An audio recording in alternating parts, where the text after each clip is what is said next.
और commodity market की अगर बात करें तो लगातार यहाँ पर चांदी की कीमतें बढ़ रही हैं और अंतर्राष्ट्रीय बाजार में चांदी का भाव $21 प्रति औंस के ऊपर चला गया है। ज़ोरदार तेज़ी आई है। MCX पर अगर देखें तो इस साल चांदी का भाव करीब 40% बढ़ा है। गोल्ड को आउट परफॉर्म किया है क्योंकि चांदी की निवेश मांग भी बढ़ रही है और इंडस्ट्रियल डिमांड में भी लगातार यहाँ पर इजाफा हो रहा है और इसने मार्केट के सेंटीमेंट को बड़ा बूस्ट दिया है। इसके अलावा अगर देखें तो फंडामेंटल मार्केट के इसलिए भी मजबूत हुए हैं क्योंकि चीन समेत दुनिया के कई सेंट्रल बैंक लिक्विडिटी बढ़ाने पर विचार कर रहा है और इसका भी फ़ायदा मेटल्स के साथ साथ चांदी की कीमतों को भी मिलता हुआ दिख रहा है। इस बीच बाजार की ओपनिंग हुई है। क्रूड में करीब 25 रुपये की नरमी है और नेचुरल गैस का भाव यहाँ पर करीब 1 रुपये ऊपर है। गोल्ड में करीब 100 रुपये की नरमी है। 31,680 के आसपास है गोल्ड का भाव और चांदी में एक करेक्शन आया है करीब 700 रुपये नीचे, करीब 1.5% की गिरावट आई है। तो ज़ोरदार तेज़ी के बाद आज बाज़ार में एक शार्प करेक्शन देखने को मिल रहा है। कॉपर में करीब आधा फीसदी की कमज़ोरी है। 330 रुपये के आसपास MCX पर कॉपर में ट्रेड हो रहा है। और बाकी मेटल की बात करें तो निकिल का भाव करीब 1% नीचे है। 670 के नीचे MCX पर निकिल में ट्रेड हो रहा है। करीब 7 रुपये की नरमी यहाँ पर देखने को मिल रही है। इन सब के अलावा अगर बात करें कुछ और काउंटर की तो वहाँ पर किस तरह की हलचल है ये हम आपको बता रहे हैं। लेड में मामूली गिरावट है। 123.65 के स्तर पर लेड में ट्रेड हो रहा है। जिंक में मामूली गिरावट आई है। 142 के नीचे है MCX पर जिंक। और साथ ही कुछ और काउंटर को देखें तो वहाँ पर किस तरह की हलचल हो रही है ये हम आपको बता रहे हैं। हमारे साथ बातचीत करने के लिए कार्वी कॉमट्रेड के वीरेश श्रीरमत हैं और साथ ही हमारे साथ माधवी मेहता हैं, कोटक कमोडिटी के सीनियर एनालिस्ट। आप दोनों मेहमानों का बहुत बहुत स्वागत है कार्यक्रम में। वीरेश, पहला सवाल आपसे ये है कि क्या आपको लगता है कि जिस तरह से यहाँ पर चांदी में ज़ोरदार तेज़ी आई थी, आज मार्केट करेक्ट हुआ है, क्या ये करेक्शन अभी और गहराने वाला है, गिरावट और बढ़ सकती है? Good morning Mrityunjay. जैसे सिल्वर की बात की है तो सिल्वर में ये करेक्शन और भी कंटिन्यू रहने की उम्मीद कर सकते हैं क्योंकि कल के दिन में मार्केट बहुत तेजी हो चुका था। अभी यहाँ से प्रॉफिट बुकिंग चल रहा है। आज और आने वाला 1-2 दिन में मार्केट थोड़ा सा करेक्शन मोड पे रहेगा, इसलिए जो भी इंट्राडे करना चाहते हैं वो थोड़ा सा सेल करके जाने के लिए सलाह रहेगी। जो भी ट्रेडर्स को या इन्वेस्टर को एक लॉन्ग टर्म में बाइंग करना है तो एक थोड़ा सा वेट एंड वॉच अप्रोच अपनाना करना पड़ेगा। अराउंड 45,000 एक बेहतरीन लेवल है एक लॉन्ग टर्म के लिए बाइंग करने के लिए। जी माधवी मेहता, आपका कमेंट चांदी के ऊपर क्या होगा? जो आज बाजार में करेक्शन आया है, जो गिरावट आई है, क्या ये गिरावट एक बाइंग की अपॉर्चुनिटी बन सकती है?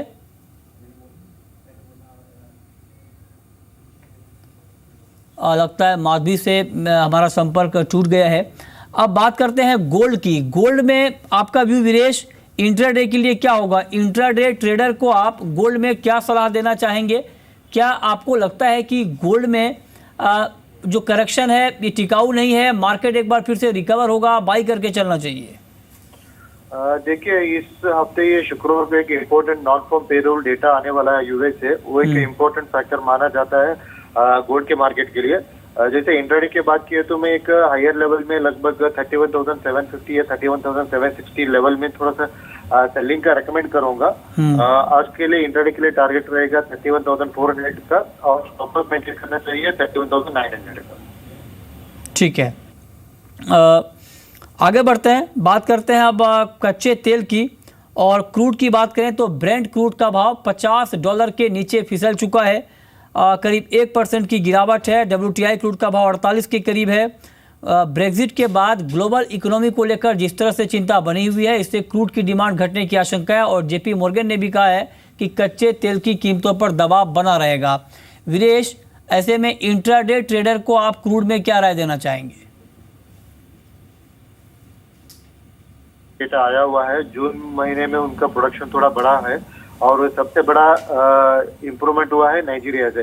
ये वाला फैक्टर देखते हुए हमको लग रहा है क्रूड ऑयल थोड़ा सा दबाव में रहेगा, इसलिए मैं इंट्राडे ट्रेडर के लिए एक सेलिंग का रेकमेंड करूंगा। माधवी मेहता, आपका कमेंट क्या होगा क्रूड के ऊपर? देखा जाए तो क्रूड में लास्ट कुछ दिनों में काफी सप्लाई इंप्रूव होने का काफी तरफ से न्यूज है। नाइजीरिया ले लीजिए या ओपेक का, रशिया, हर तरफ से सप्लाई इंप्रूव होने का सिचुएशन है, इसीलिए मेरे ख्याल से प्राइस में थोड़ा दबाव देखा जा रहा है। इंट्राडे के पर्पज से भी मैं जुलाई कॉन्ट्रैक्ट सेल करने का ही सजेशन दूंगी। 3285 लेवल के आसपास सेल कर सकते हैं, टारगेट रहेगा 3225 और स्टॉप लॉस 3310 का। ओके माधवी, नेचुरल गैस के ऊपर आपका कमेंट क्या होगा? काफ़ी वोलेटाइल काउंटर है इंट्राडे में, क्या आपको इसमें कुछ बाइंग का मौका दिख रहा है? नेचुरल गैस देखा जाए तो अभी भी काफी स्ट्रांग लग रहा है, क्योंकि डिमांड सीजन अभी भी अच्छा पिकअप हो रहा है। स्टॉक्स भी जो हाई से काफी नीचे आ चुके हैं।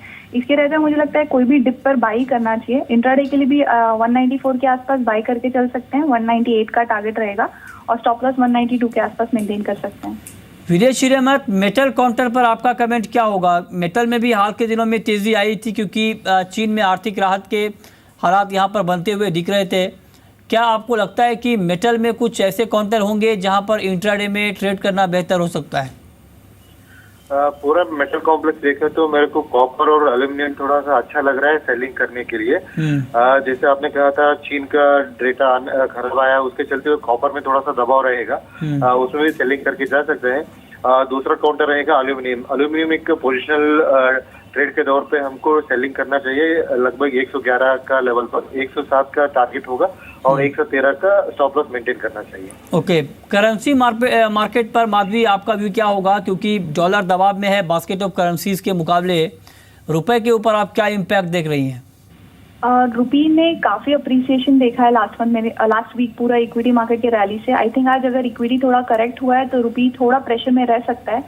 तो फिर भी लेकिन रेंज मुझे लगता है 67-50 का ही रहेगा। तो अराउंड 67 के आसपास डॉलर बाई किया जा सकता है। ठीक है, बहुत बहुत शुक्रिया माधवी मेहता आपका और विदेशी रहमत आपका भी इस पूरी जानकारी के लिए।